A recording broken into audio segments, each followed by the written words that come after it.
Gas टंचाईमुळे देशातील प्रत्येक घरामध्ये चिंता पाहायला मिळाली. पुण्याच्या मावळ तालुक्यातील बोडके कुटुंबियांमध्ये मात्र या गॅसला घेऊन कोणतंही टेन्शन पाहायला मिळालं नाही. त्यांचे हे शेगडी जे आहे, त्यांचा हा जो गॅस आहे तो एकदाही बंद अवस्थेत आपल्याला पाहायला मिळाला नाही. खरं तर देशातला प्रत्येक नागरिक हा गॅस घेण्यासाठी रांगेत उभा होता. हे कुटुंब मात्र कोणत्याही रांगेत पाहायला मिळालं नाही. का? हा प्रश्न निर्माण झालाच असेल. त्यांच्याकडून जाणून घेऊया. अनेक जण चिंतेत होते, सगळेजण रांगेत होते. तुम्ही मात्र कुठल्याही टेन्शन मध्ये नव्हता. आम्ही हे बायोगॅस असल्यामुळं आम्हाला कुठली चिंता आली नाहीये. आम्ही टीव्हीवरती बातम्या बघितल्या की बाहेर युद्ध चालू आहे, महिलांना खूप टेन्शन आलं की आता गॅसचं काय करायचं. पण हे बायोगॅस असल्यामुळं आम्हाला काही टेन्शन आलं नाहीये. त्याच्यावरती छान स्वयंपाकही होतोय. किती दिवसाला तुम्ही स्वयंपाक करता? किती लोक तुमच्या घरात आहेत? आणि कधीच तुम्हाला गॅस खरेदी करण्याची गरज नाही पडली?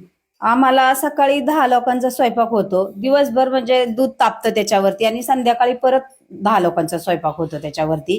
त्यामुळे आम्हाला कुठलंच टेन्शन आलं नाहीये गॅसचं. बरोबर. तर हे असं कुटुंबीय आहे देशातलं की अपवाद ठरलंय, जे आपल्याला रांगेत कुठंच दिसलं नाही, गॅस खरेदी करताना दिसलं नाही. पण आता हे बायोगॅस नेमका काय आहे हा प्रश्न या निमित्तानं उपस्थित झालेला आहे. ते पाहण्यासाठी आपल्याला त्यांच्या गोठ्यात जावं लागेल. तर माझ्यासोबत आपण त्या गोठ्यात जाऊयात. बोडके कुटुंबियांच्या 3 पिढ्या या शेतातच राबतायत. मात्र त्यांच्या या शेताचा बायोगॅस हा भाग जो आहे तो 2015 साली जोडला गेला आणि तेव्हापासून आमूलाग्र बदल त्यांच्यात दिसतोय. खरं तर आता युद्धजन्य परिस्थिती निर्माण झाली. त्या दरम्यान तुम्हाला हा बायोगॅस किती फायद्याचा ठरला? हो, खूप फायद्याचा ठरला. कारण सिलेंडर मिळत नाही वेळेत, खूप पैसे देऊनही. त्याच्यामुळे याच्यात 20 किलो शेण टाकतो आणि 20 किलो शेणापासून दर महिन्याला 2 सिलेंडर मिळतात. बरं, आपण एक प्रॅक्टिकली दाखवूयात की कसं तुम्ही सगळं करता. हो, तर पहिलं आम्ही 20 किलो शेण टाकतो. तो शेण भरतोय. शेण टाकल्यानंतर त्याच्यात 10 किलो शेणात 10 लिटर पाणी टाकून त्याची रबडी करून मग ते बायोगॅस मध्ये टाकतो. आणि म्हणजे त्याला आता शेण निर्माण करण्यासाठी किती गायांची गरज लागेल? हो, 2 गायी तरी पाहिजे. 2 गाय असल्या की तर रात्रीच्या शेणावरती खूप छान पद्धतीने, एक गायीच्या शेणावरही चालतो, पण मग कमी लोकांचा स्वयंपाक होतो. आता 8-10 लोकांचा छान स्वयंपाक त्याच्यावर होतो. बरं, आता हे काय करतायत आता तो बघा शेणाची रबडी करतोय, पाणी टाकून मिक्स करतोय. आता काही लोकांकडे शेण नसलं तर किचनचं खरकटही चालतं, किचन वेस्टही चालतं, गवतही चालतं पावसाळ्यामध्ये म्हणजे. आणि ते आता टाकल त्याच्यामध्ये टाकल्यानंतर ती जी काळी पाईपलाईन आहे त्या काळ्या पाईपलाईन मधून गॅस शेगडीला गेला बघा तिकडे. आता हे किती रोज एवढं टाकावं लागतं? रोज टाकायला लागतं, रोज टाकावं लागतं. आणि रोज मग स्वयंपाक होतो आणि चांगला 3 वेळचा स्वयंपाक होतो. त्याच्यामुळं 2 सिलेंडर तर कशाही महिन्याला वाचतात. आणि 1000 रुपयाला सिलेंडर म्हणलं तर 2000 रुपये महिना, म्हणजे 24,000 रुपये वर्षाचे. बरं. आणि त्याचसोबत खत जर पाहिलं तर 5 एकराला लागणारं वॉटर सोल्युबल फर्टिलायझर. किती वर्ष झालं तुम्ही एलपीजी गॅस खरेदीच नाही केला? 11 वर्ष झालं. 11-12 वर्ष झालं गॅस खरेदी नाही केला.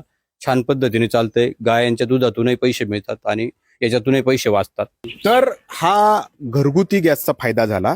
आता याचा दुहेरी फायदा शेतकऱ्यांना होऊ शकतो. तो कसा आपण जाणून घेणार आहोत. दुहेरी फायदा नेमका तुम्हाला कसा होतो आणि आधुनिक शेती याच्यातून पण कशी काय करता येऊ शकते? हा, आता याच्यामध्ये आपण कसं आहे ना की इंटिग्रेटेड ऑर्गॅनिक फार्मिंग करतो. तर यामध्ये आम्हाला बायोगॅस मध्ये 20 किलो शेण जर टाकलं पाण्यात 20 लिटर मिक्स करून, तर याच्यापासून आम्हाला 4-5 एकरचं वॉटर सोल्युबल फर्टिलायझर मिळतं. कुठं होतं ते दाखवा जरा. हा, इथून तिकडून आपण शेण टाकतो, इथून बघा हे वॉटर सोल्युबल फर्टिलायझर आता पडतंय. हे जर आपण चेक केलं तर आपल्याला वर्षाकाठी 2 ते 3 लाख रुपयाचं वॉटर सोल्युबल फर्टिलायझर आपल्याला मिळतं यामधून. ज्याच्यामुळे आम्ही जर हे शेतामध्ये यूज केलं तर प्रोडक्शनही खूप चांगलं होतं. म्हणजे जर तसा विचार केला आपण तर याच्यामुळे दुप्पट आम्हाला पैसे मिळतात ते प्रोडक्शनचे. त्याच्यामुळे याचा उपयोग खूप चांगला. आणि हा फिल्टरही याच्याबरोबर मिळतो, ज्याच्यात आता ही घट्ट स्लरी बाहेर आली आणि याच्यात जर तुम्ही बघितलं तर पूर्ण गाळून बाहेर येते, जी ड्रीपद्वारे आम्ही पूर्ण शेतीला सोडू शकतो. त्याच्यामुळे याचाही खूप चांगला फायदा आहे प्रोडक्शनसाठी. त्याच्यामुळे आम्ही बायोगॅस यूज करतो 11 वर्षापासून. शेतीलाही त्याचा फायदा खूप चांगला. बरोबर. म्हणजे वर्षाला जर महिन्याला 2000 रुपये गॅसचे धरले तर वर्षाला 24,000. आणि किमान हे खत किती लाखांचं मिळतं तुम्हाला वर्षाला? वर्षाकाठी 2 ते 2.5 लाख रुपयाचं खत आम्हाला मिळतं यामधून. म्हणजे 2.5 लाख हे आणि 24 म्हणजे किमान 2.5 ते 2.5-3 लाख रुपयाचा फायदा या बायोगॅस मधून होतो. आणि मग प्रश्न येतो की हे उभारण्यासाठी किती खर्च? लागू शकतो. तर उरळी कांचनमध्ये यांचा प्लांट आहे जिथून हे बनवून दिलं जातं. कसा खर्च यासाठी येऊ शकतो आणि शेतकऱ्यांना कसा फायदा होईल? हे रेडीमेड युनिट आहे 2 घनमीटर कॅपॅसिटीचं. 2 जनावरांचं कमीत कमी शेण टाकलं तर 10 ते 12 लोकांचा 2 वेळेचा स्वयंपाक यामध्ये होतो. तर हे युनिट 6 फूट जागा लागते, फक्त कमी वेळेत कमी जागेत बसवता येतं. आणि याला खर्च आपण महाराष्ट्रामध्ये 48,000 रुपयामध्ये शेतकऱ्याला हे घरपोच देतो.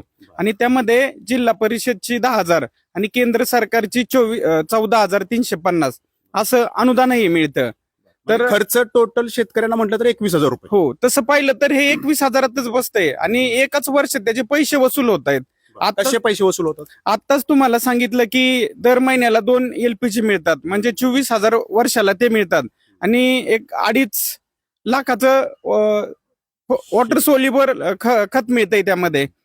तर आपली जी कंपनी आहे त्याला ऊर्जा मंत्रालय भारत सरकारची मान्यता आहे. देशामध्ये 4च कंपन्या आहेत, तर महाराष्ट्रामधली एकमेव कंपनी आपली जी शेतकऱ्यांसाठी काम करते. आतापर्यंत आपण 24,000 शेतकऱ्यांना याचा लाभ दिलेला आहे. तर शेतकरी खूप हॅपी आहेत. आणि जी आता युद्धजन्य परिस्थिती आहे याचा काहीच इफेक्ट झालेला नाही, सगळी लोक खुश आहेत. बरं, मागणी वाढली म्हणजे या युद्धजन्य परिस्थितीमुळे? प्रचंड मागणी वाढलेली. दररोज 2 ते 3 हजार कॉल शेतकऱ्यांचे आम्हाला येत आहेत आणि सगळ्या लोकांना आम्ही उत्तर देतोय. तर हा बायोगॅस संयंत्र जर तुम्हाला तुमच्या घरात बसवायचा असेल तर 48,000 रुपये खर्च करायचे. त्यातही 24,000 रुपये तुम्हाला अनुदान मिळणार आहे. म्हणजे अवघ्या 24,000 रुपयांमध्ये हा बायोगॅस संयंत्र जो आहे तो तुमच्या घरामध्ये बसू शकतो. त्यामुळं सध्याची जी युद्धजन्य परिस्थिती निर्माण झालेली आहे, या युद्धजन्य परिस्थितीमध्ये हा बायोगॅस सर्वांसाठी वरदानच ठरणार आहे. कॅमेरामन शैलेश जाधवसह नाजिमुल्ला, ABP माझा, मान, पुणे. ABP माझा, उघडा डोळे बघा नीट.